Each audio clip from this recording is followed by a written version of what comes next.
So here's a problem I fell into when learning jazz standards. Take this first section of Autumn Leaves, and when I first learnt it, it would have been something like this. Just basic chords. And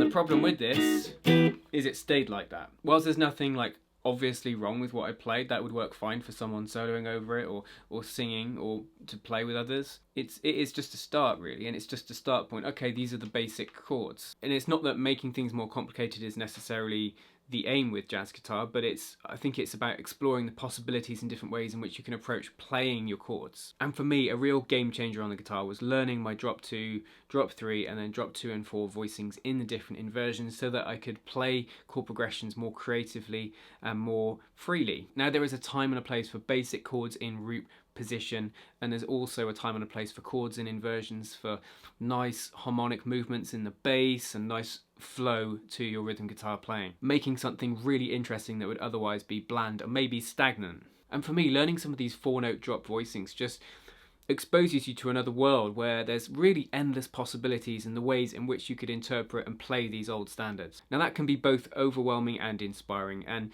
you just have to take things at a pace which is right for you. And what I want to show you today is how I could take a song like Autumn Leaves and with drop 3 voicings I could radically change the sound of those chords to something a lot more interesting. Increasing your chord vocabulary can just lead to ways to freshen up songs. To illustrate this, I've prepared a drop 3 Autumn Leaves etude for you guys to check out. Now there's a PDF and tab and notation of this, so check the description for that. And in the description I'll leave some links to videos for myself on drop voicings. So let me play it for you.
It always amazes me how 4 notes can sound so different when they're put in different places, how the emphasis of a chord completely changes, how changing the bass note to the 3rd, the 5th or the 7th can give a song real momentum or harmonic push at a moment in time. And for me, these inversions are like different shades of one colour, if you like. They're different ways to navigate the chords and create more harmonic interest than might already be there in just the plain vanilla chords. If you want to look at the notation for that drop 3 etude, then check out the description below. Also, I'll put 2 videos on the screen about drop 2 and drop 3 voicings that you could look at if you're looking to increase your chord vocabulary.